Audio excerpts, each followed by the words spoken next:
எடுத்து போடுங்கள் என்றார். மரித்தவனுடைய சகோதரியாகிய மார்த்தாள் அவரை நோக்கி, ஆண்டவரே, இப்பொழுது 4 நாளாயிற்றே என்றார். ஆமென். இங்க இயேசு அப்படின்னு ஒருத்தர் ஒரு இடத்துக்கு வராரு. அந்த இடத்துல இயேசுவுக்கு அன்பாயிருந்த ஒரு சீஷன் இருந்தாரு. அவர் பேர் என்னன்னா லாசரு. இந்த லாசரு மரித்து போறாரு. மரித்து எத்தனை நாள் ஆகுதுன்னா 4 நாள் ஆகுது. இப்ப அந்த இடத்துல இயேசு லாசரு இருந்த அந்த இடத்துல இந்த கல்லை எடுத்து போடுங்க அப்படின்னு விசுவாசத்தை பேசுறாரு, விசுவாசத்தை அறிக்கையிட்டாரு.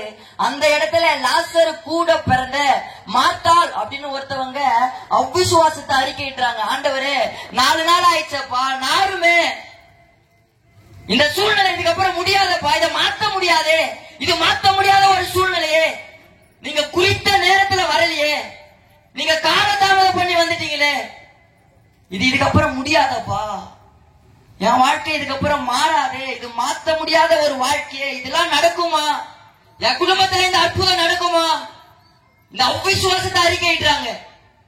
அந்த இடத்துல அதுக்கு அடுத்த வசனத்துல இயேசு சொல்லுவாரு, நீ விசுவாசித்தால் தேவனுடைய மகிமையை காண்பாய். நீ நம்பினால் இருக்கிற சூழ்நிலை வேணா மாறுதலா இருக்கலாம், உன் வாழ்க்கை இன்னைக்கு பிரதிகூலமா இருக்கலாம், யாருமே மாற்ற முடியாத ஒரு வாழ்க்கையா இருக்கலாம், அல்லது உன் கூட பிறந்தவங்கள அவங்க விசுவாசத்துல பேசக்கூடிய நம்பிக்கையற்ற நிலையில இருக்கிற ஒரு சூழ்நிலையா இருக்கலாம். ஆனா நீ விசுவாசித்தால், நீ நம்பினால் தேவனுடைய மகிமையை காண்பாய்.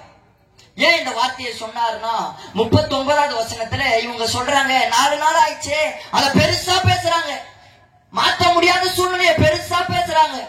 அப்படிதானே ஒரு சூழ்நிலை நம்மளால மாற்ற முடியலன்னா நம்ம பேசுற பேச்சு அதிகமா எதுவா இருக்குன்னா மாற்ற முடியாத அந்த சூழ்நிலையா தான் இருக்கும். இந்த மாத்தால் அததான் பேசுறாங்க. 4 நாள் ஆயிடுச்சு, 4 நாள் ஆச்சு. 17வது வசனம் வாசிப்போமா? இயேசு வந்தபோது அவன் கல்லறையில் வைக்கப்பட்டு 4 நாளாயிற்று என்று கண்டார். ஆமென். மாத்தாலே, நீ 39வது வசனத்துல சொல்றல, உன் சூழ்நிலை மாறாது, உன் வாழ்க்கை மாறாது, உன் வாழ்க்கையை மாற்ற முடியாது, உன் குடும்பத்தின் சூழ்நிலை மாற்ற முடியாதுன்னு நீ அவ்விசுவாசத்தை பேசுற பாத்தியா 39வது வசனத்துல. ஆனா இந்த இடத்துக்கு வந்த போது 17வது வசனத்திலேயே அந்த செத்து 4 நாள் ஆனத நான் பார்த்துட்டோமா, இன்னைக்கு இருக்கிற ஒரு சூழ்நிலையை நான் பார்த்துட்டேன், நான் பார்த்ததுனாலதான் வந்திருக்கிறேன். நான் சொல்லி சூழ்நிலையை மாத்துறவர் அல்ல இயேசு, பார்த்து சூழ்நிலையை மாத்துகிறவர். நான் என் சூழ்நிலையை சொன்ன அந்த சூழ்நிலையை மாத்துறவர் இல்ல இயேசு, இருக்கிற சூழ்நிலையை பார்த்து அந்த சூழ்நிலையை மாத்துறவர் தான் இயேசு. நல்ல கரங்களை தட்டலாமா? நீங்க சொன்ன அந்த சூழ்நிலை மாறும்னா, அப்படிப்பட்ட தெய்வத்தை உங்கள் மத்தியில் நான் அறிமுகப்படுத்தவில்லை, பார்த்து விட்டு என் குடும்பத்தில் அற்புதம் செய்யும் தெய்வத்தை உங்கள் மத்தியில் அறிமுகப்படுத்துகிறேன். 17வது வருஷத்துல பார்த்துட்டு வராரு, அந்த சூழ்நிலையை பார்த்துட்டு தான் அங்க வராரு. மாத்தாளி, நீ 4 நாளாயிடுச்சுன்னு சொல்றல, அதை நான் 17வது வருஷத்திலேயே பார்த்துட்டேமா. நான் முதல்ல பார்த்தது எது தெரியுமா, நீ பெருசா பேசுறிய அந்த 4 நாள் ஆச்சுன்னு, அந்த 4 நாளை நான் பார்த்துட்டேன். மாத்த முடியாதுன்னு இன்னைக்கு நீ சொல்ற பாத்தியா, அதை நான் ஆல்ரெடி பார்த்ததுனாலதான் இங்க வரேன். என்னால அந்த சூழ்நிலையை மாத்த முடியும்ன்றதுனாலதான் இன்னைக்கு இந்த இடத்துல வந்திருக்கிறேன். இன்னைக்கு உங்க சூழ்நிலையை மாற்ற முடியும்ன்றதுனாலதான் இந்த சத்தத்தை நீங்க கேக்குறீங்க. இந்த இடத்துல இங்க உட்கார்ந்து இருக்க காரணம், உங்க வாழ்க்கைய அந்த மாற்ற முடியாத அந்த வாழ்க்கைய என்னுடைய இயேசுவினால் மாற்ற முடியும். இந்த ராத்திரி வேலையில எதை மாற்ற முடியாதுன்னு நினைக்கிறீங்க? இயேசுவால எந்த சூழ்நிலையை மாற்ற முடியாதுன்னு நினைக்கிறீங்க? எதை மாற்ற முடியாதுன்னு நினைக்கிறீங்க? இயேசுவால. அந்த நாமம் எல்லாவற்றையும் செய்யக்கூடிய நாமம் அந்த இயேசுவின் நாமம். எப்பேற்பட்ட மனிதனையும் மாற்றக்கூடிய நாமம் உடையவர். உங்க மத்தியில கத்தி கத்தி பேசுறல, ஒரு 3.5 வருஷத்துக்கு என் வாழ்க்கையை பாப்பீங்கன்னா, குடியிருந்தா மட்டும்தான் என் வாழ்க்கையை வாழுவேன், இந்த கஞ்சா இருந்தா மட்டும்தான் என்னுடைய வாழ்க்கையை வாழுவேன்னு அதிலே இருந்த ஒரு வாலிப மகன், இது இருந்தா மட்டும்தான் என்னுடைய வாழ்க்கையை நான் வாழுவேன், இது இல்லாத ஒரு வாழ்க்கை எனக்கு வேணான்னு அதிலே இருந்த ஒரு வாலிப மகன். என் ஊர் ஆளுங்க என் காது படவே என்ன சபிப்பாங்க, எதுக்கு இருக்கான்னு தெரியல, ஊருக்கு பாரமா இருக்கானே, இவன் இருக்கிறத ஒண்ணு, இல்லாம போறத ஒண்ணு, இவன் இருக்கிறதுனால இவனோ கெட்டு போறான், ஊர்ல இருக்கிற பசங்களையும் கெடுக்கிறான். நான் இந்த இடத்துல நின்னு பயத்தோட சொல்றேன், எங்க ஊர்ல இருக்கிற நிறைய பசங்க நான் கெடுத்து இருக்கிறேன், இதுதான் உண்மை. இதெல்லாம் அவங்க பார்த்ததுனாலதான் அந்த வார்த்தையை சொல்றாங்க. ஊர்ல இருக்கிற பெரியவங்க சும்மா சொல்ல மாட்டாங்க, பார்த்ததுனாலதான் சொல்றாங்க. நான் சொல்றேன், எங்க ஊர்ல நிறைய பசங்களை நான் கெடுத்திருக்கேன். நான் குடிக்க போவேனா, நான் கஞ்சா அடிக்க போவேன்னா என் கூட யாருன்னா கம்பெனிக்கு ஓனோன்றதுக்காகவே சும்மா இருக்கிற பசங்க எல்லாம் கூட்டின்னு போவேன். வீட்டுக்கு நிறைய டைம் போகும்போது நான் எப்படி போவேனா, போதையில தாங்க போவேன். வீட்டுக்கு அதிகமா நான் தெளிவா போய் எனக்கு அப்படி ஞாபகம் இல்லை. எங்க அம்மா கடைக்கு போனா சொல்லுவாங்களா, உன் மகனையா தேடிட்டு வர, உன் பையனையா தேடிட்டு வர. அவன் இந்த நேரத்துக்கு எங்கன்னா குச்சிட்டு பத்துன்னு இருப்பான், எந்த இடத்துல நான் கஞ்சா ஆச்சு பத்துட்டு இருப்பான். அவனை நீ தேடாத, அவனுக்காக போதை தெளியும் போது அவன் ஏந்து வீட்டுக்கு வருவான். எங்க அம்மா இதெல்லாம் சொல்லிட்டு அழுவாங்க. நான் போனது கடைக்கிடா, ஊராளங்க எப்படி பேசுறாங்கன்னா, உன் பையனையா தேடின்னு வரேன்னு கேக்குறாங்க. கடை பக்கம் கூட போக முடியலடா, நாங்க இருக்கணுமா சாகணுமான்னு நிறைய நாள் அழுதுருக்கிறாங்க. என்னால அதுல வெளியே வர முடியல. எங்க அம்மாவை அடிப்புங்க இன்னைக்கு வரைக்குமே எங்க அம்மா நொண்டி நொண்டி தான் நடக்கிறாங்க. காரணம், நான் அப்ப குடிக்கும் போது எங்க அம்மாவை எட்டி வச்சேன். ஒரு தடவை ஏதோ ஒரு சண்டைக்காக வந்துட்டு போகும்போது எங்க அம்மா மடக்கணாங்கன்றதாக கீழே தள்ளிட்டு எட்டி வச்சுட்டேன். காலில் ஜவ்வா இருந்து இன்னைக்கு வரைக்குமே எங்க அம்மா நொண்டி நொண்டி தான் நடக்கிறாங்க. இன்னைக்கு வரைக்குமே எங்க அம்மா டேப்லெட் எடுக்கிறாங்க. என்னை பெற்றதுக்காக சரியா நைட்ல அவங்க தூங்குனது கிடையாது. நான் வீட்டுல தூங்குனதை விட அதிகமா சொந்தக்கார வீட்லயும் இந்த முள்ளு போதுருங்கள்லயே தூங்குனதுதான் அதிகம். அங்க படுத்திருக்கும் போது பெட்ஷீட் கேட்பேன். 12 மணிக்கு கொசு கடிக்கணும், பெட்ஷீட் கேட்பேன். எங்க அம்மா இருக்கிற இடத்துல எடுத்துன்னு வந்து குத்துட்டு சொல்லிட்டு போவாங்க, ஏய் ரோட்ல இருந்து பார்க்கும் போதே டார்ச் தெரியுதுடா, ஒருவேளை போலீஸ் வருவாங்கன்னா இந்த டார்ச்சை பார்த்துட்டு நீ இருக்கிற இடத்துல வந்து பிடிப்பாங்க, போன் ஆஃப் பண்ணிட்டு தூங்குடா, காலையில வந்திருப்பான்னு சொல்லிட்டு போவாங்க. நல்ல அம்மா. வீட்டுல தூங்குனதை விட பொதுல தூங்குனதுதான் நான் அதிகம். அதனால இன்னைக்கு வரைக்குமே போலீஸ் கேஸ் இருக்கு. இன்னைக்கு வரைக்குமே நான் கோர்ட்டுக்கெல்லாம் போயிட்டு தான் இருக்கேன். திருவள்ளூர் கோர்ட்டு வருவேன். இப்போ கூட 19ஆம் தேதி கோர்ட்டுக்கு திருவள்ளூர் கோர்ட்டு வந்துட்டு போனேன். இன்னைக்கு வரைக்குமே கோர்ட்டுக்கு போயிட்டு இருக்கிறேன். ஒரு குறிப்பிட்ட காலம் போகும்போது அந்த கஞ்சாலாம் வாங்கி அடிச்சா நல்லா இருக்காது, இதை வாங்கி விற்கணும்ன்றதுக்காக அந்த கஞ்சாவை வாங்கி விற்க ஆரம்பிச்சிட்டேன். விற்கும் போது நைட்ல வரும்போது எப்படி படுப்பேன்னா, போதையில எனக்கே தெரியாம வந்து படுத்துடுவேன். நான் தூங்குனதுக்கு அப்புறமா பாக்கெட்ல இருக்கிற அந்த கஞ்சா கவர்லாம் கீழே விழுந்துரும். அதை எங்க அம்மா காலையில வச்சு அழுவாங்க. எங்க அம்மாவுக்கு தெரியும் அது கஞ்சா கவர்னு நல்லா தெரியும். தெரிஞ்சோ கேட்பாங்க, இது நாடா கவரு, ஏன்னா பெத்த ஒரு மகன் இது கஞ்சா கவர் தான் அம்மா கிட்ட சொல்லுவானா அவன் வாழ்க்கை மாறும், அப்படியாச்சும் அவன் திருந்துவான்றதுக்காக இது நாப்பா கவருன்னு அழுவாங்க. அதெல்லாம் ஒண்ணும் இல்லம்மா அப்படின்னு அந்த இடத்துல இருந்து போயிடும். ஒரு பெத்த அம்மா அந்த கஞ்சா கவர் வச்சுன்னு அழுவாங்கன்னா அதனுடைய வலி எப்படிப்பட்டதா இருக்கும். சும்மா போதை ஆயிட்டுல யாரையாச்சும் சண்டை போட்டுணும். இதுதான் அடிக்கடிக்கு ஸ்டேஷன் போறது, அடிக்கடிக்கு ஜெயில் போறது, இதுதான் வாழ்க்கையாவே இருந்தது. என்னுடைய சொந்த சித்தப்பா எங்க அப்பாவை கூப்பிட்டு சொல்லி இருக்கிறாரு, இந்த மாதிரி ஒரு பையன் என் வீட்டுல இருப்பானா நான் எதை தெரியுமா பண்ணுவேன், இவனை விஷத்தை வச்சு சாவடிப்பேன். இவன் இருக்கிறதுனால உங்களுக்கும் கெட்ட பேரு, பக்கத்து வீட்டுல இருக்கிற எங்களுக்குமே கெட்ட பேரு, எல்லாம் எங்களை ஒரு மாதிரி பேசுறாங்க. இந்த மாதிரி ஒரு பையன் என் வீட்டுல இருப்பானா நான் விஷத்தை வச்சு சாவடிப்பேன். என்னுடைய சொந்த சித்தப்பா சொன்னாராம். இதெல்லாம் எங்க அப்பா அம்மா கேட்டு மருந்து கடையாண்ட போய் நின்று இருக்கிறாங்க. அந்த விஷ கடையாண்ட போய் நின்று அப்ப எங்க அப்பா சொல்லி இருக்கிறாரு, இல்லம்மா எதுக்கு ஊர்ல இருக்கிறவங்க நம்ம சொந்தக்காரங்களாம் நம்மள ஒரு மாதிரி பேசணும், அவனை எதுக்கு நம்ம சாவடிக்கணும், பெத்த மகனை நம்ம சாவடிக்க முடியாது, நம்ம ஒண்ணு பண்ணலாமா, அவனை பெத்ததுக்காக நம்ம மருந்து வாங்கி சாப்பிட்டு செத்துடலாம் அப்படின்னு மருந்து கிடையாது நின்று எங்க அப்பா சொல்லியிருக்கிறாரு. அப்ப எங்க அம்மா சொல்லியிருக்கிறாங்க, இல்லப்பா நம்ம இருக்கிறதுனாலதான் அந்த பையன் ஏதாச்சும் ஒண்ணு பண்ணுவான், அவன் ஸ்டேஷனுக்கோ ஜெயிலுக்கோ போனா நம்ம வெளியே அவனை கொண்டு வரோம், ஆனா நம்மமே இல்லைன்னா அவனுடைய வாழ்க்கை எப்படி முடியுன்னே தெரியாது, அவனுக்கு யாரும் சாப்பாடு கூட போட மாட்டாங்களே, அவன் ஜெயிலுக்கு ஏதாச்சும் பண்ணிட்டு போனா அங்கேயே கஷ்டப்பட்டு அப்படியே இருந்துருவானப்பா, கொஞ்ச நாள் இருக்கலாம்னு அந்த இடத்துல எங்க அப்பாவை சமாதானம் பண்ணி கூப்பிட்டு வந்திருக்கிறாங்க. ஒரு சண்டை போட்டு வீட்டான வந்து போகும்போது எங்க அப்பா என்ன பிடிக்கிறாரு. எங்க அப்பா இந்த கொத்தனார் வேலை தான் செய்யறாரு. கொத்தனார் வேலை செய்யும் போது ஷர்ட்டு போடல, உள்ள இன்னர் போடல, லுங்கி மட்டும் தான் கட்டிட்டு இருக்கிறாரு. அப்ப எங்க அப்பா என்ன பிடிக்கும் போது என்னை விடுன்னு நான் தள்ளும் போது லுங்கிய வந்து கீழே விழுந்துட்டு இருக்கு. இன்னர் போடல, ஷர்ட்டு போடல, கொத்தனார் வேலை செய்யறதுனால வேலைக்கு போயிட்டு வந்து லுங்கி மட்டும் தான் கட்டிட்டு இருக்கிறாரு. அந்த லுங்கிய வந்து விழும்னா தெருவில் இருக்கிற லேடிஸ் எல்லாருமே பார்த்து சிரிச்சிருக்கிறாங்க. எங்க அப்பா எதுவுமே இல்லாம எங்க அம்மா பார்த்து சொல்லியிருக்கிறாரு என்ன பிடிச்சுன்னு, மா அந்த லுங்கி மட்டும் எடுத்து கொஞ்சம் கட்டி விட, அவனை விட்டா ஓட்டுருவான். ஒருத்தனுக்கு மானத்தை விட பெருசு எதுவுமே இல்லை. மானத்தையும் பார்க்காம எங்க அப்பா என்ன பிடிப்பாருன்னா அப்ப எப்படிப்பட்ட வாழ்க்கை வாழ்ந்திருப்பேன். ஒருவேளை நான் இவனை விடுவானா இவன் ஏதாச்சும் யாராச்சும் பண்ணுவான், இல்லை இவனை யாராச்சும் எதனா பண்ணிட்டாங்கன்னா அது நம்மளால தாங்க முடியாதே. மானத்தை கூட பார்க்காம அவர் என்ன பார்த்திருப்பாருன்னா என்னுடைய வாழ்க்கை எப்படிப்பட்ட வாழ்க்கையா இருந்திருக்கும். வழிப்பறி பண்றதா வேலையாவே வச்சிட்டு இருந்தேன். கரெக்டா அந்த ஷிப்ட் போட்டுன்னு போவோம். இந்த ஷிப்டுக்கு போனாதான் இந்த கம்பெனில இருக்கிறவங்களாம், இந்த இந்திக்காரங்களாம் இந்த ஷிப்ட் முடிச்சுட்டு வெளியே வருவாங்க. நம்ம கரெக்டா இங்க இருந்து இந்த டைம் கிளம்புனா மட்டும்தான் அவங்களை இந்த இடத்துல மீட் பண்ண முடியும்னு ஷிப்ட் போட்டுன்னு போவோம். கரெக்டா மீட் பண்ணுவோம். அவங்க பாக்கெட்ல இருக்கிற போனு, காசு எல்லாமே அப்படியே எங்க பாக்கெட்டுக்கு வந்துடும். அந்த வழிப்பறி பண்றதே வேலையா வச்சிட்டு இருந்தேன். நிறைய திருடுவேன். மூஞ்ச பார்த்தா நல்லா தெரியும் உங்களுக்கு. அந்த ஃபேஸ் எல்லாம் அப்படியே காட்டி கொடுக்கணும். அந்த திருட்டு ஃபேஸ் அப்படியே இருக்கும். நல்லா திருடுவேன். பயங்கரமான திருடன். நான் திருட்டு வந்துடுவேன். எங்க பக்கத்து ஊர் பசங்க எல்லாம் போலீஸ் பிடிச்சிட்டு போயிடுவாங்க. இந்த இடத்துல நீங்க தான் பண்ணது. நான் திருடுவேன்னா மாட்டவே மாட்டேன். ஒரு நாள் 3 மணிக்கு வந்து போலீஸ் என்னை எழுப்புறாங்க. எழுப்பி என்னை கார்ல உட்கார வைக்கிறாங்க. எங்க அம்மா எங்க அப்பாவால ஏன் என் பையனை பிடிக்கிறீங்கன்னு கேட்க முடியல.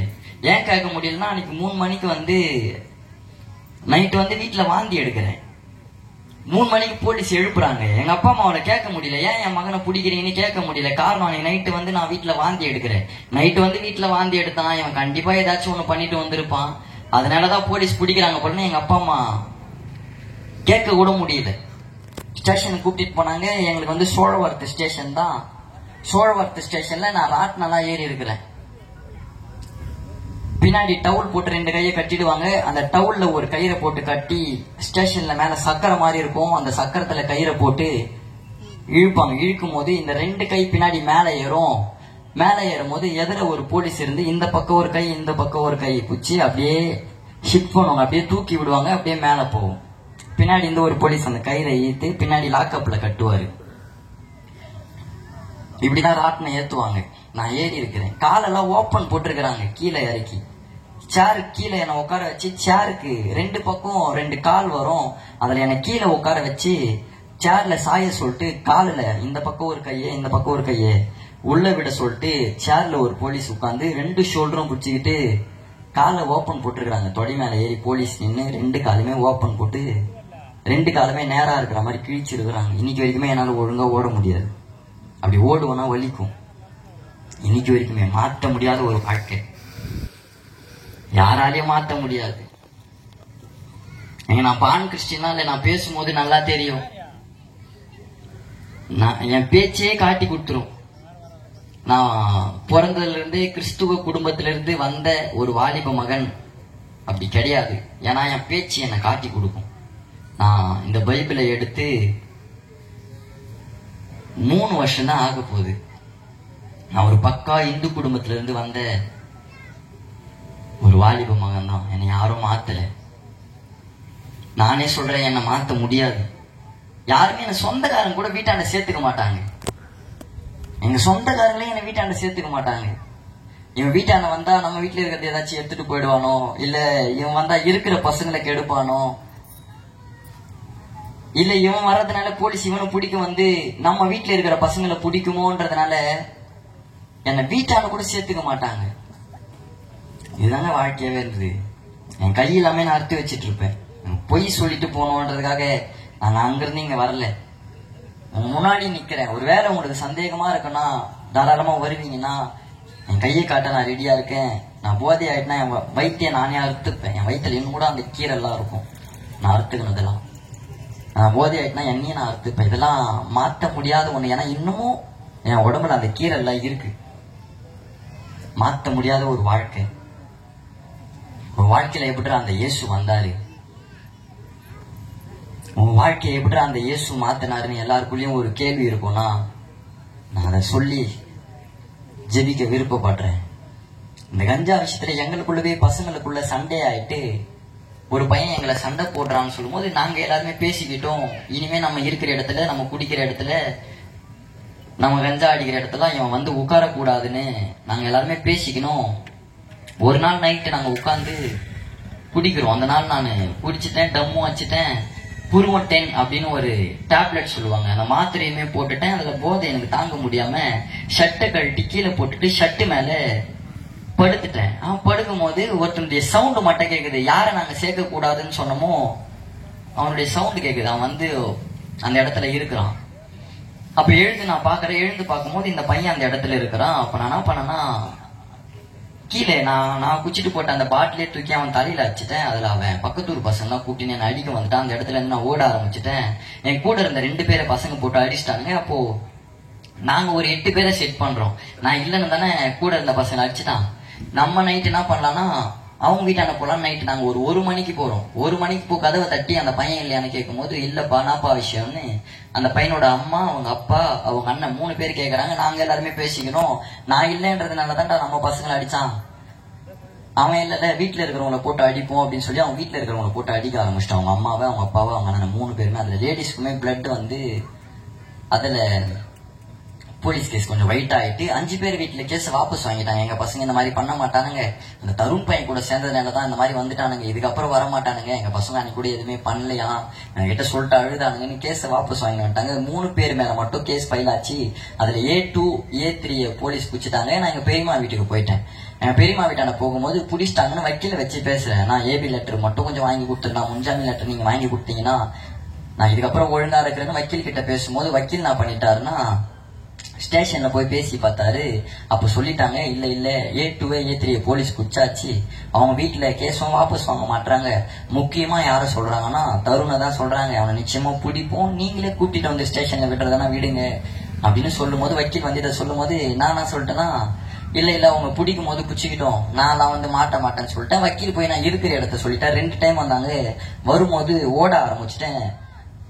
3வது வாட்டி அந்த இடத்துல எங்க பெரியம்மா வீட்டுல இருந்து எங்க அப்பா கொத்தனார் வேலை செய்யறதுனால வேலைக்கு போயிட்டு தான் சாப்பிடணும். அப்படிப்பட்ட ஒரு சூழ்நிலையில எங்க அப்பா அங்கேயே ஒரு வீட்டு வேலை ஒண்ணு பார்த்தாரு. அப்போ நானும் எங்க அம்மாவும் கூட வேலைக்கு போறோம். மதியமா பைக் கொடுத்து வீட்டுல சாப்பிட்டு வாங்க அப்படின்னு அனுப்பிவிடுறாரு. எங்க பெரியம்மா வீட்டுக்கு அனுப்பிவிடுறாரு. பைக்ல போகும்போதே மப்டியில இருந்த போலீஸ் வந்து என் கையை பிடிக்கிறாங்க. பைக்ல போகும்போது ஒரு ஸ்பீட் பிரேக்ல ஏறி இறங்குறேன். அந்த போலீஸும் வந்து 2 பேர் ஸ்பீட் பிரேக்ல ஏறி இறங்கி என் கையை பிடிக்கிறாங்க. நான் மாட்டக்கூடாதுன்றதுக்காக, மாட்டினா அடிப்பாங்கன்றதுக்காக எங்க அம்மானும் அந்த இடத்துல பார்க்காம பைக்கை முறுக்கி விட்டு பைக்ல இருந்து கீழே எகிரிட்டேன். எங்க அம்மா பைக்கோட போய் அப்படி கீழே விழுந்தாங்க.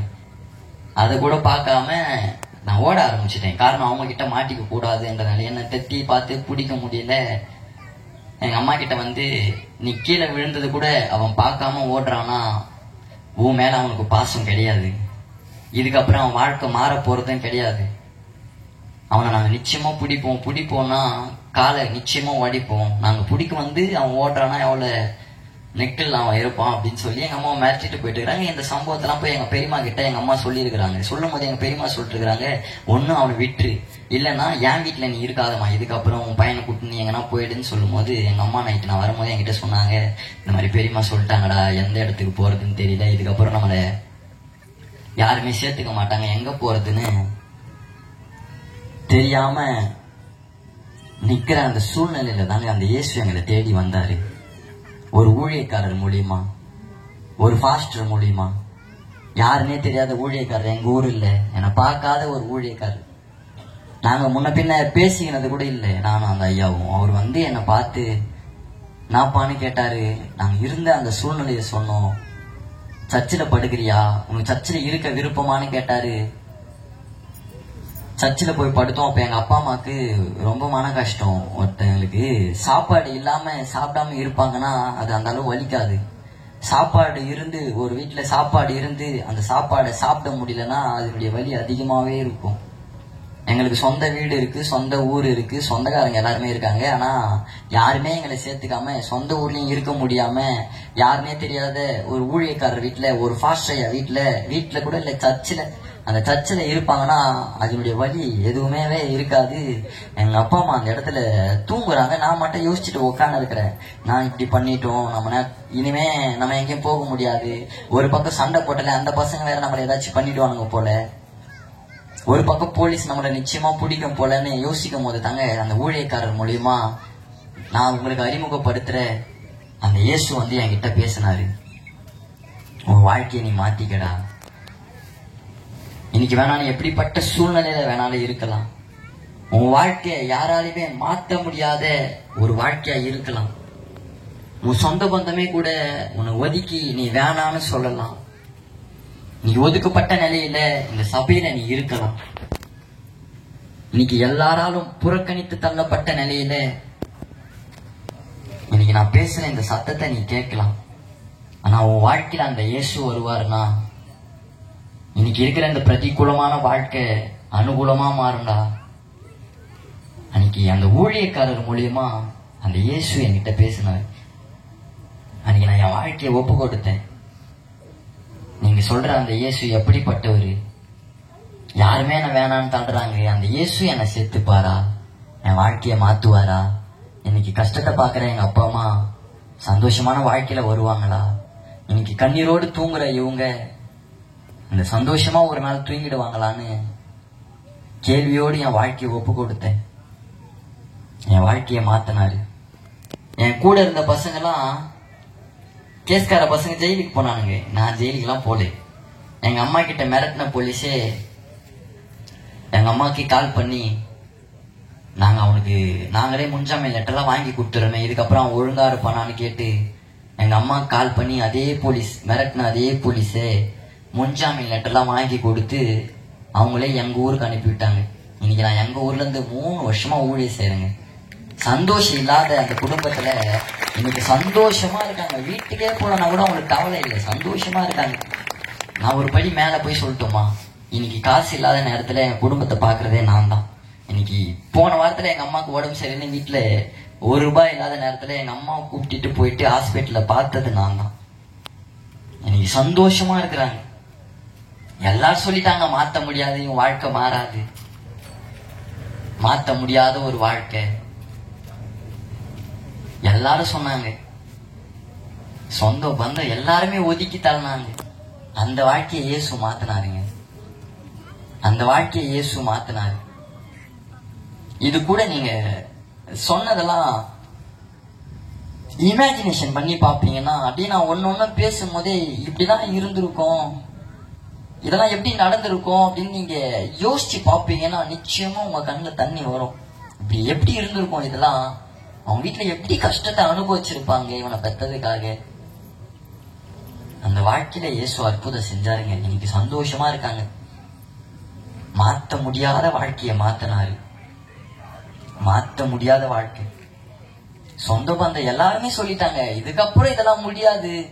நம்ம ஒரு ஸ்டைல்ல சொல்லணும்னா தண்ணி தெளிச்சு விட்டுரு, தண்ணி தெளிச்சு விட்டுரு. அவனுக்கு ஒரு தங்கச்சி இருக்குல்ல, அந்த பொண்ணை எப்படியாச்சும் கல்யாணம் பண்ணி கொடுக்கணும்ன்ற வேலையை பாருங்க. இதுக்கப்புறம் அவன் மாற போறது இல்ல. மாத்த முடியாதத யாராலையுமே மாத்த முடியாது. ஆனா என் இயேசுவால மாத்த முடியும். அதுக்கு காரணம் உங்க முன்னாடி நான் சாட்சா நிக்கிற நம்பிக்கை என்னால சொல்ல முடியும். இன்னைக்கு எந்த பிரச்சனைய உங்க வாழ்க்கையில மாத்த முடியாதுன்னு நீங்க நினைக்கிறீங்க, இயேசுவால முடியும். எங்க இப்படிப்பட்ட ஒரு வாழ்க்கையே அந்த இயேசுவால மாத்தி இன்னைக்கு நான் சொல்றேன் அற்புதமா வச்சிருக்கிறாரு. இங்க நின்னு நான் பேச நீங்க கேட்க அதுக்கு தகுதியான பாத்திரவானா அப்படின்னு கேட்டா நான் சொல்லுவேன் கொஞ்சம் கூட அதுக்கு தகுதியான பாத்திரவான் நான் கிடையவே கிடையாது. ஆனா தகுதி இல்லாத என்ன அவர் இன்னைக்கு தகுதி படுத்தி வச்சிருக்காரு. ஆமே ஆமே. நம்பிக்கையா இருங்க. இன்னைக்கு இருக்கிற சூழ்நிலையில அந்த இயேசு மேல நம்பிக்கையா இருங்க. நம்பிக்கையா இருங்க. நம்பிக்கையா இருக்கும் போது வாழ்க்கை மாறும். அந்த இயேசுவை நம்பி பாருங்க. நிறைய பேரை நம்பி நம்பி ஏமாந்து போன நிலையில இந்த சத்தத்தை கேட்பீங்கன்னா, இல்ல நிறைய இடத்துல போயிட்டு எங்க போனாலும் வாழ்க்கை மாறியே, எங்க போனாதான் என் வாழ்க்கையில சந்தோஷம் வரும் கேள்வியோடு இந்த சத்தத்தை கேட்பீங்கன்னா, இயேசு கிட்ட வந்தா மட்டும்தான் வாழ்க்கை மாறும். நானே வழியும் சத்தியமும், நானே வழி, ஒரே வழி, அந்த நித்தியத்துக்கான வழி, அந்த சந்தோஷமான வாழ்க்கைக்கான வழி, அந்த சந்தோஷமான வாழ்க்கைக்கான வழி. ஏங்க அந்த மார்த்தாள் மரியாள் லாசர் வீட்டுல அவங்களுக்கு தாய் தகப்பன் இருந்ததா வேதம் சொல்லல. ஒரு வேலை இருந்திருப்பாங்கன்னா வேதம் நமக்கு சொல்லி இருக்கும் அவங்களுக்கு தாய் தகப்பன் மாதிரி இருந்தாங்க அப்படின்னு. தாய் தகப்பன் மாதிரி இல்ல அந்த குடும்பத்துல. அவங்க குடும்பத்துக்கு ஒரு தூணா இருந்தது யாருன்னா இந்த லாசர் தான். இந்த லாசர் போனதுக்கு அப்புறமா அதுக்கப்புறமா அவங்க குடும்பத்தை யாராலேயே காப்பாற்ற முடியாது. ஒரு அழிந்து போகிற ஒரு சூழ்நிலையில போய் அந்த குடும்பத்துல இயேசு அற்புதம் செஞ்சு அந்த குடும்பத்தை வாழ வச்சாரு. இன்னைக்கு அழிந்து போய் இருக்கிற நிலையில இந்த சத்தத்தை கேட்பீங்கன்னா உங்க குடும்பத்தை வாழ வைக்க இயேசுவால முடியுங்க. அன்னைக்கு எத்தனை பேர் நினைச்சிருப்பாங்க, அவ்வளவுதான் இந்த குடும்பத்துல தூணா இருந்தது யாருன்னா இந்த லாசர் தான். இவன் இருந்தனாலதான் அங்க எங்க போய் இந்த 2 பேரையும் இவன் பாத்துக்கலாம். இவனும் இல்ல, அவ்வளவுதான் இந்த குடும்பம், அவ்வளவுதான். இதுக்கப்புறம் இந்த குடும்பம் மேல வராது, இதுக்கப்புறம் இந்த குடும்பம் ஒரு நிம்மதியான வாழ்க்கையில வராதுன்னு நிறைய பேர் சொல்லி இருக்கலாம். அப்படிப்பட்ட குடும்பத்துல அந்த இயேசு போய் அற்புதம் செஞ்சாருங்க. இன்னைக்கு இந்த சத்தத்தை கேட்கிற உங்க வாழ்க்கையிலும் அந்த இயேசுவால் அற்புதம் செய்ய முடியும். எத்தனை பேர் அவரை நம்புறீங்க? ஒரு ஆமேன் சொல்லாமா? இப்படிப்பட்ட வாழ்க்கையை மாத்த முடியும்னா அவருடைய குறுகாத கரங்கள், அவருடைய வல்லமையுள்ள கரங்கள் இந்த நேரத்திலையும் இந்த இடத்திலையும் அற்புதம் செய்ய அவரால் முடியும். இந்த ராத்திரி வேலையில செய்ய முடியும்.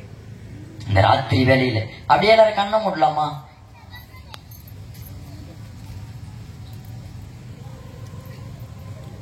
அப்படியே கண்ண மூடி எல்லாரும் எழுந்துக்கலாமா? கடைசியா உங்களுக்காக ஜெபிக்கணும்னு விருப்பப்படுறேன். யாரும் கோச்சிக்க வேணாம், எல்லாரும் எழுந்து நின்று கண்ண மூடலாமா?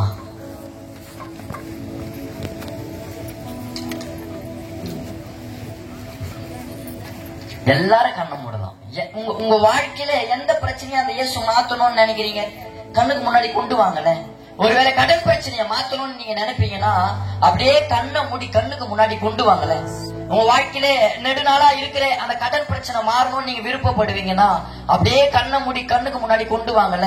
இல்லப்பா எங்க குடும்பத்துல கல்யாணம் ஆகி நிறைய நாள் ஆகுது, அந்த கர்ப்பத்தின் கனி இல்லப்பா, அந்த குழந்தை பாக்கியம் இல்லப்பா அப்படின்னு சொல்லுவீங்கன்னா அந்த பிரச்சனையை அப்படியே கண்ணுக்கு முன்னாடி கொண்டு வாங்கல. அன்னைக்கு இயேசு வந்தாரு, அந்த சொந்தக்காரங்க எல்லாம் அந்த குடும்பம் அழியணும்னு கல்லை எடுத்து போட்டு மூட்டினாங்க. இயேசு வந்ததுக்கு அப்புறமா சொன்ன வார்த்தை, அந்த கல்லை எடுத்து போடுங்க, இந்த குடும்பம் மேல வராத அளவு இருக்கிற இந்த கல்லை எடுத்து போடுங்க. முதல்ல ஒரு சொன்ன வார்த்தை, அந்த கல்லை எடுத்து போடுங்க, அந்த கல்லை எடுத்து போடுங்கன்னு சொல்றாரு. இன்னைக்கு உங்க வாழ்க்கையில நீங்க மேல வர முடியாத அளவு இருக்கிற அந்த கல்லை இந்த ராத்திரி வேலையில இயேசு எடுத்து போடுறாரு.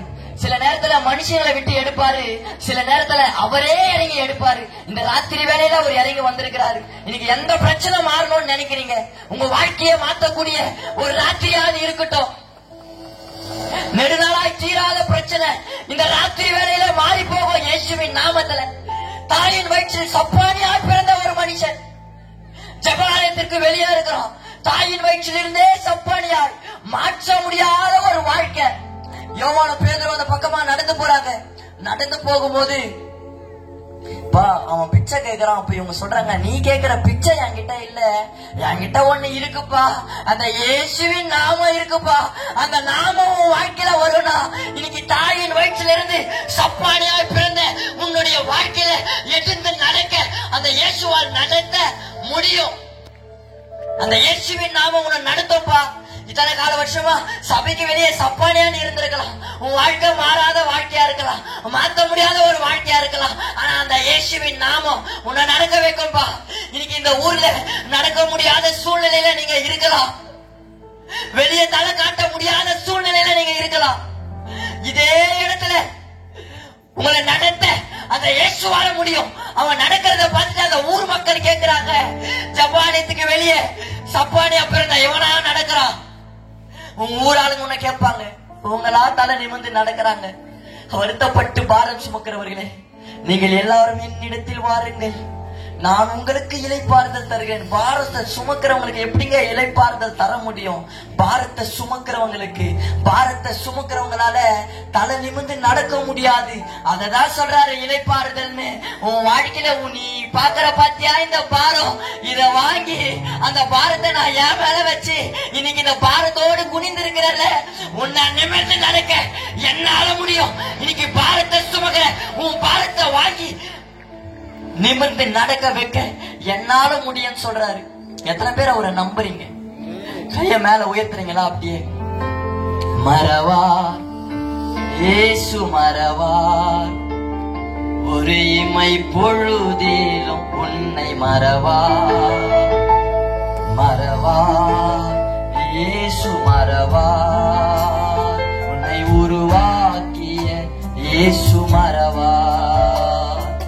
மறவார் இயேசு மறவார், ஒரு இமை பொழுதிலும் உன்னை மறவார். மறவார் இயேசு மறவார், உன்னை உருவாக்கிய இயேசு மறவார். அப்படியே கைய மேல உயர்த்தி தெரியுங்களா? எங்க அம்மா மேல ஒரு குறி சொல்ற ஆவி வருங்க. எங்க ஊருக்கே குறி சொல்லும். அந்த வீட்டுல பிறந்த ஒரு மகன் தான் இப்படி இருந்தேன். என்ன மாத்தணும்னா எங்க அம்மா மேல இறங்குற அந்த குறி சொல்ற ஆவி சொல்லிச்சு, இவனை மாத்தணும்னா 8 ஊர் மோளை வைக்கணும், 8 ஊரை சுத்தி வரணும்னு சொல்லிச்சு. எந்த பரிகாரமும் செய்யல, எந்த பரிகாரமும் செய்யல. எனக்காக பரிகாரியா அந்த இயேசு சிலுவையில தொங்கினாரு, சிலுவையில தொங்கினாரு. உனக்காக ஒரு இயேசு சிலுவையில தொங்கினாரு. காரணம், இன்னைக்கு பாரத்தை சுமக்கிற நீ நெடுநாளாய் பாரத்தை சுமக்க கூடாது. உன் பாரத்தை அவர் சிலுவையில வாங்கினாருமா. உன்னை நிமிர்ந்து நடக்க, நீ நிமிர்ந்து நடக்க, நீ பிரச்சனைய பார்க்க கூடாதுன்றதுக்காக, உன் வாழ்க்கைய மாத்தணும்ன்றதுக்காக உன்னை பரிகாரம் செய்ய சொல்லல, அவர் பரிகாரியா மாறினாரு. எல்லாரும் கைய மேல ஊத்துறீங்களா? மறவா இயேசு மறவா, ஒரு இமை பொழுதிலும் உன்னை மறவா. மறவா இயேசு மறவா, உன்னை உருவாக்கின இயேசு மறவா. அழைத்தவர் உன்னை மறவார், அபிஷேகம் செய்தவர் மறவார். அழைத்தவர் உன்னை மறவார், அபிஷேகம் செய்தவர் மறவார். மனிதனின் அன்பு நிலை மாறினாலும் மகிமையின் தேவன் உன்னை மறவார். மனிதனின் அன்பு நிலை மாறினாலும் மகிமையின் தேவன் உன்னை மறவார். மறவார். அப்படியே கை மேல மறவார். உன்னை மறக்காத நடத்துகிற ஒரு தெய்வம் உண்டு. உன் கூட பிறந்தவங்க ஒண்ணு மறந்து போயிடுவாங்க.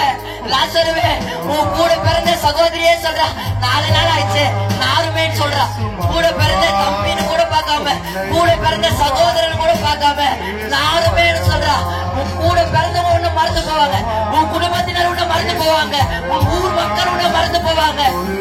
உன்னை மறவாமல் நடத்துகிறவர், உனக்கு கொடுத்த வாக்கை மறக்காம நடத்துகிறவர், விழுந்து போன தாவீதின் கூடாரத்தை திரும்பவும் கட்டுகிறவர், உன்னை மறவாமல் நடத்துகிறவர். நீ நினைக்கிறியா அவரு மறந்துட்டாருன்னு? இன்னைக்கு இருக்கிற சூழ்நிலையை பார்த்து உன்னை மறந்துட்டாருன்னு நினைக்கிறியா? இன்னைக்கு இருக்கிற சூழ்நிலையை பார்த்து மறந்துட்டாருன்னு நினைக்கிறியா? ஆண்டவரே, நான் இன்னைக்கு சொன்னேன்ப்பா, நீ சிநேகிக்கிறவன் வியாதியா இருக்கான்னு. அந்த நேரத்துல நீங்க வரலையப்பா. நீங்க எங்கப்பா இருக்கீங்க? உன் வாழ்க்கையில அற்புதம் நடக்கலன்றதுக்காக அவரு கூட மறந்துட்டாருன்னு நினைக்காதீங்க. ஒரு நாளும் மறக்க மாட்டாரு, ஒரு நாளும் மறக்க மாட்டாருங்க. இருக்கிற சூழ்நிலை வந்து அந்த இயேசுவால அற்புதம் செய்ய முடியும். கடைசி கைய மேல உயர்த்துறீங்களா? எல்லாம் ஒரு நாள் ஒழிந்து போவாங்க, எல்லா நிலை மாறும். வானமும் பூமியும் ஒழிந்து போனாலும் என் வார்த்தைகள் ஒன்றும் பிசகாது, ஒன்றும் வெறுமையாய் திரும்பாது. உங்க வாழ்க்கையில அவர் கொடுத்த அந்த வார்த்தை வெறுமையா திரும்பாது. உங்க வாழ்க்கையில அவர் நம்பப்பட்டின அவருடைய வாக்க, அவருடைய வசனத்தை அவர் திரும்பவுமாய் திரும்பவுமாய் திரும்பவுமாய் அதை செஞ்சு முடிப்பார். சொல்லமா மறவா இயேசு மறவா, ஒரு இமை பொழுதிலும் உன்னை மறவா. மறவா இயேசு மறவா, உன்னை உருவாக்கிய. கடைசியா சொல்லிடுங்களேன் இது மட்டும். அப்ப நீங்க மறக்கலையாப்பா? நீங்க மறக்காதனாலதான் இன்னைக்கு இந்த வார்த்தையெல்லாம் நீங்க எங்க கிட்ட பேசுறீங்களாப்பா. இன்னைக்கு இந்த சாட்சி நிமித்தமா பேசுனீங்களே, அந்த மாதிரி ஒரு பையன் வீட்டுல இருக்கான்ல, அவனை மாத்துவனே நீ எங்க கிட்ட சொல்றீங்களாப்பா? இல்ல அவனை போலதான் என் கணவரும் எங்க குடும்பத்துல இருக்காரு, அது போல மாத்துவீங்கன்னு நீங்க எங்க கிட்ட இன்னைக்கு சொல்றீங்களாப்பா? இத மறக்க கூடாதுன்னு சொல்றீங்களா? நாங்க மறக்க மாட்டோம்ப்பா, நீங்களும் எங்களும் மறக்க மாட்டீங்கப்பா. அப்படியே கையை மேல ஊத்தி கடைசியா மறவா. உண்மையா சொல்லுங்க பாக்கலாம், நம்புறவங்க மட்டும். அந்த இயேசு என்ன மறக்கல. ஒருவேளை இன்னைக்கு வேணா பிரதிகூலமா இருக்கலாம் தான். நான் ஜெபம் பண்ற நேரத்துல என் வீட்டுல வந்து கொஞ்சம் ஒரு அற்புத செயலத்தான், நான் கேட்ட காரியம் நடக்கலதான். ஆனா என்ன ஒரு மறக்கல. நான் உனக்கு சொன்னதை செய்யும் அளவும் உன்னை கைவிடுகிறதில்லை. நான் சொன்னதை செய்யலத்தான், ஆனா நான் உன்னை கையெல்லாம் விடல. நீ ஏன் கைக்குள்ளதான் இருக்கிற, ஆனா சொன்னது கொஞ்சம் செய்யலமா, ஆனா சொன்னதை செய்கிறதை அதை நான் செய்யற வரைக்கும் உன்னை நான் கைவிட மாட்டேன். நீ எங்க இருக்கன்னா என்னுடைய அந்த பலத்த கரத்துலதான் இருக்க, அந்த பலத்த கரத்துலதான் இருக்க. நான் உன்னை கைவிடல. சொன்னதை செய்யும் அளவுன்னா நான் உன்னை செய்யல, ஆனா செய்யற வரைக்கும் நான் உன்னை கை விட்டுறதா இல்லை. மறவா இயேசு மறவா, ஒரு இமை பொழு என்னை மறவா. மறவா இயேசு மறவா, என்னை உருவாக்கிய இயேசு மறவா. நல்ல தகப்பனே, என்னை தாத்துறோம்பா. எதுக்காக இந்த கழுதிய இந்த இடத்துல நீங்க கொண்டு வந்தீங்களோ அந்த நோக்கம் நிறைவேனதற்காக ஸ்தோத்திரம்பா. ஏதோ ஒரு முகாந்தரத்தோடு இந்த கழுதியை இந்த இடத்துல நீங்க கொண்டு வந்தீங்க. எதை பேசணும்னு இந்த கழுதியை இந்த இடத்துல நீங்க கொண்டு வந்தீங்களோ அதை நீங்க பேசிட்டீங்கப்பா. மாத்த முடியாத சூழ்நிலையில, எல்லாவற்றையும் இழந்து போன சூழ்நிலையில, இதுக்கப்புறம் வாழ்க்கை மாறாது அப்படின்ற எண்ணத்தோடு இந்த சத்தத்தை கேட்க இங்க வந்திருப்பாங்கன்னா, இன்னைக்கு நீங்க தெளிவா பேசிட்டீங்க. இன்னைக்கு நீ பாக்குற அந்த சூழ்நிலையை என்னால மாத்த முடியுமா?